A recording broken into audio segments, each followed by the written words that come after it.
السلام عليكم ورحمة الله وبركاته. ميل كستا الدنيا كجوجتان ومركلي برنامجنا عافمادك oo ka daawataan kanaalka caafimaadka ee Daryeel Caafimaad. Mawduuceena ayaa waxa uu ku saabsan yahay tinea fascicular ama tinea pityriasis oo macnaha af Soomaali ahaan ay gudoodo noqonaya waxa loo yaqaano cambaar cadka waxa keena fungus ama waa fungal infection waa caabuq keena fungus gaar ahaan waxa keena nooca loo yaqaano yeastiga taasoo laga helo qaybta sare ee maqaarka ama dubka marka laga hadlayo caadiyan wax caafimaad darro ma keeno funguska loo yaqaano malassezia oo yeast way ka mid tahay maqaarka bini'aadamkana waxa ku nool intaas oo noolayaal ama organism oo shaqo kala duwan u haya kuwaas oo ka difaaca infections ka marka sababaya noolayaasha kale sidoo kale wuxuu ka difaaca inaan wax caafimaad darro aan ku dhicin maqaarka noolayaasha sida ugu nool maqaarka waxa loo yaqaanaa symbiotic macnaheedu wuxuu noqonayaa symbiotic in noolayaashaas ay ka faa'iideeyaan qofkii ama noolaha ka faa'iideeyaan sidoo kalena iyaga laga faa'iideysanayo mararka qaarkood waxa dhacda in jiistigu ay marka aad u korto marka koriyaashaha faraha badan ama taranka faraha badan ay sameynaysaa ayaa wuxuu noqonayaa mid saameeya ama dhibaato u geysta midabkii uu lahaa maqaarku ama marka uu lahaa dubku taas marka midabkii wax ka bedelaysa ama marka dhibaato u keenaysa mararka qaarkood waxa dhacda in marka qofka lagu arko dhibco cadaan waxa kale oo dhici karta mararka qaarkood qofka in lagu arko dhibco madowga jirkiisa lagu arko oo marka meel cad iyo meel madow marka jirkiisa qofkii u yeesho marka laga hadlay xaaladaas noocaasa waxa keena tinea fascicular oo nooc kamid ah funguska waxaana sidoo kale loo yaqaanaa pityriasis ama sidoo kale waxa uu hoos u dhigaa oo daciifiya in difaaci jirka ee qofka ayuu daciifinaya marka qodobada soo dedejiya ee marka sare u qaado waxa kamid ah ayaa la yiraahdaa marka ay tiradii yeastigu ama yeastigu ay ku badato maqaarka dushiisii xaaladaha kale keena waxa kamid ah meelaha marka aadka u kulul dadka jooga kale sidoo kale waa ku dhici karaa iyo sidoo kale dadka ku nool meelaha huurku ku jiro waxa kale kamid ah dadka aad u dhiidama dhiidkooda aad u badan yahay cambar cadku sidoo kale waa ku dhici karaa waxa kale kamid ah dadka marka maqaarkoodu leeyahay saliida dadka iimkooda hooseeyo ayaa sidoo kale kamid ah dadka marka qaarkood ku jira waxa loo yaqaan isbedelada hormoonka sidoo kale marka laga hadlayo cambar cadka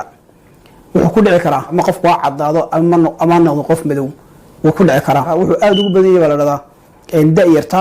iyo sidoo kale dadka marka qaangaadhka ayuu sidoo kale marka ku badan yahay ama ay ku badan tahay cambar cadku oo marka uu keenayo caabuq uu keenayo fungusku marka inta waxaan ku dhaafeynaa waxyaabaha marka sababa calaamadaha lagu garan karo qofkan inuu yahay fungal infection ama caabuq uu keenay fungusku calaamadaha lagu garan karo waxa kamid ah qofka marka uu isbedelo midabkii marka jirkiisu isbedelo taasoo marka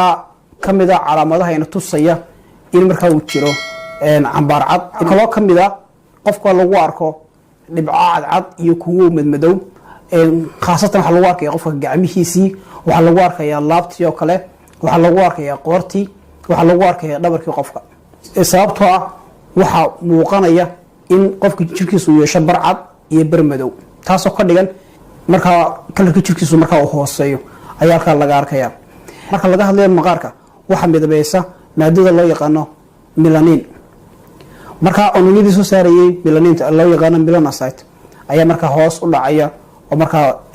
shaqadooda ay yaraanaysaa in qofka marka lagu arko dhibco cad jirkiisa lagu arko waa tawo badan tahay waxa kale kamid ah in la arko dhibco madmadow oo jirkiisa meel cad iyo meel madow qofka marka uu yeesho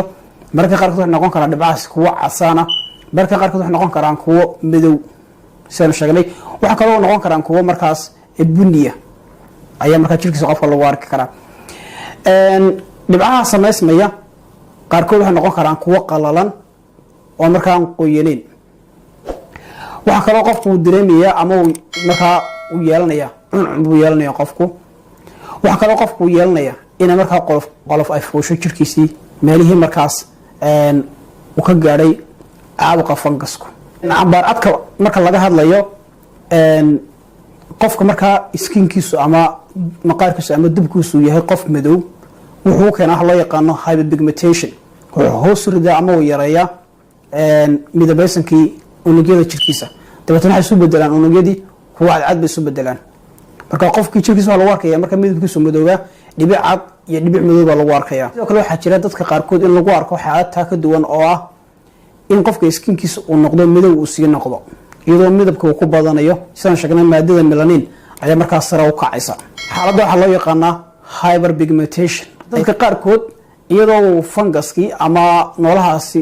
markaa uu ku jiro maqaarkooda waxaa dhici karta mararka qaarkood inaan laga aragba wax markaa kala duwanaansha oo maqaarkiisiiya. sidoo kale waxaa jira iyaguna dad sidoo kale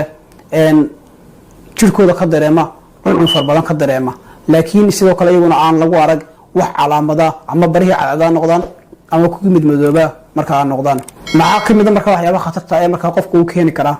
cambaar cadka ama tinea versicolor. waxaa la yidhahdaa marka laga hadlayo deegaanka iyo sidoo kale nooleyaasha deegaanka ku nool ayaa labada qodob ee ugu waaweyn ee saameynta ku yeelan karaa.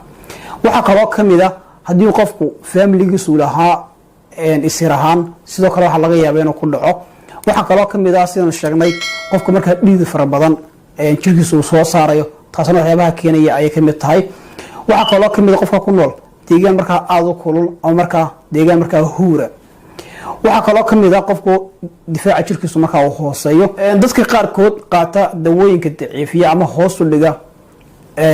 habdhiska difaacana iyadoo sidoo kale waxay noqon kartaa fursad ay nooleyaasha markaa ay ku tarmi karaan dabeetana ay ku sababi karaan infectionkii ama caabuqii markaa maqaarka ku dhacayay. noocyada kansarka qaarkood dadka qaba iyadana sidoo kale waxaa lagu arkaa cambaar cadka ama tinea versicolor. siyaabaha loo baaro marka laga hadlayo siyaabaha loo baaro tinea versicolor ama cambaar cadka waxaa ka mid ah markaa in qofka maqaarkiisii laga soo jaro unugii laga soo jaro dabeetana microscope-ka lagu baaro ama lagu eego. dabeetana waxaa la eegayaa yeastigii oo ah noolihii markaa sababayay in markaa uu ku dhaco maqaarka waxaa loo yaqaano tinea versicolor ama cambaar cadkii. siyaabaha kale marka loo baaro waxaa ka mid ah in qofka markaa laga soo jaro cad procedure ama habka loo yaqaano biopsia dabeetana markaa laga baaro in markaa uu funguskii uu markaa uu ku jiro unugyada markaas caabuqa ku dhacay markaa xanuunsanaya. siyaabaha kale markaa loo baaro waxaa ka mid ah in la sameeyo waxa loo yaqaano culture ama beeritaan in la sameeyo si markaa looga eego inuu ku jiro funguska ku jiro. inta ugu dambeysa baaritaanka waxaa ka mid ah la isticmaalo mashiinka loo yaqaano Willislam oo ku shaqeynaya ultraviolet light.